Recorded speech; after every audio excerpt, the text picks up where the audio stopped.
जी। जय सनातन सभी साथियों को, बोलो शांतिनाथ जी महाराज की जय, जलंधरनाथ भगवान की जय।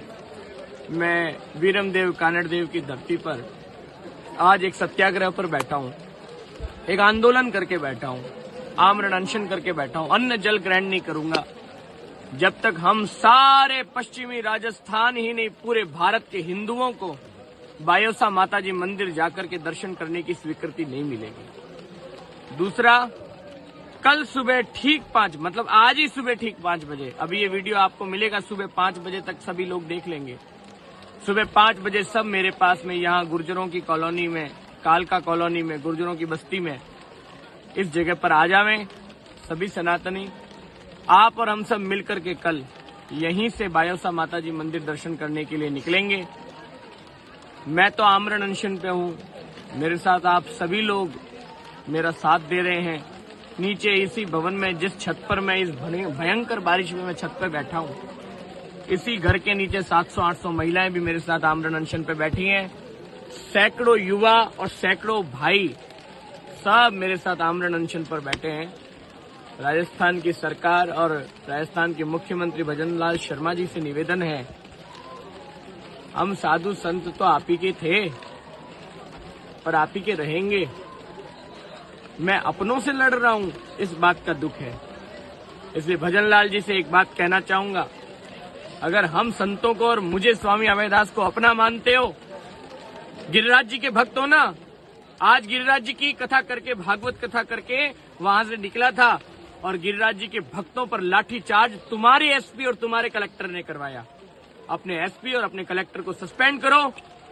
कल सुबह 5 बजे लाखों लोगों के साथ मैं जालोर के इसी छत से जालोर के उस किले पे जाऊंगा और बायोसा माता जी का दर्शन करूंगा।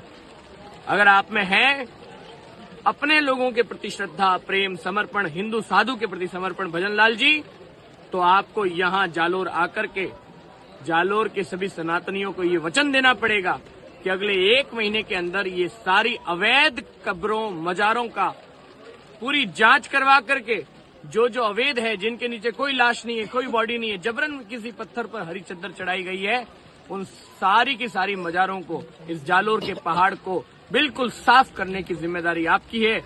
आपको पुष्कर सिंह धामी की तरह राजस्थान के भी इन अवैध मजारों पर, कब्जों पर आपने बुलडोजर चलाना पड़ेगा। आपने योगी आदित्यनाथ जी की तरह राजस्थान को भी मुक्त करना पड़ेगा।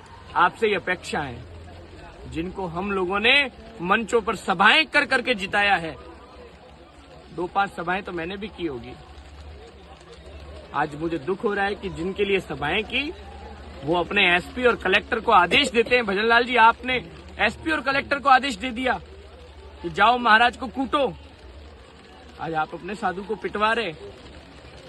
आपसे ये अपेक्षा नहीं थी, फिर भी आप मेरे अपने हैं। आपसे ये भावुक संदेश दे रहा हूं मैं भजनलाल जी कि एक 29 साल के युवा साधु को पिटवाने से बात नहीं बनेगी। पूरे जालोर ही नहीं, पूरे भारत के सनातनी जालोर में एकत्रित होंगे। जब तक जालोर का कलेक्टर, जालोर का एसपी सस्पेंड नहीं होगा, जब तक यहां का डिप्टी सस्पेंड नहीं होगा, जिस डिप्टी ने मेरे साथ धक्का मुक्की करी, मेरे कपड़े फाड़े, तब तक ये अन्न जल ग्रहण साधु नहीं करेगा। जेल में डालना है, धाराएं लगानी मुझ पे लगाओ, पर मेरे साथ 700 माताएं हैं, वो भी अन्न जल ग्रहण नहीं करेंगी, वो भी त्याग करके बैठी, उनको भी जेल में डालो। हम सभी जेल में भी मर जाएंगे लेकिन अन्न जल ग्रहण नहीं करेंगे।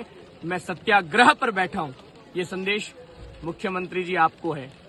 सवेरे 5 बजे मेरे सारे सनातनी जो मुझसे जुड़े हुए हैं, सभी अपने अपने वाहनों से जालोर आवे और एक बार अब राजस्थान के सारे महाराणा प्रताप के वंशजों को मैं आह्वान करता हूं, मेरे मेवाड़ वासी, मेरे जालोर वासी, मेरे पाली, सिरोही, जोधपुर, बाड़मेर, जैसलमेर, नागौर वासी, जयपुर वासी, गंगानगर, हनुमानगढ़ वासी, भरतपुर वासी, धौलपुर वासी, प्रतापगढ़ वासी, उदयपुर वासी, श्री गंगानगर वासी, बीकानेर वासी, सारे जो मेरी बात सुन रहे सब आ जावें।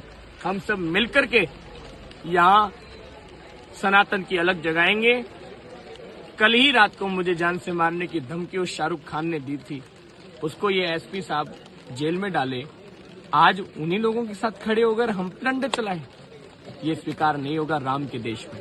जय श्री राम।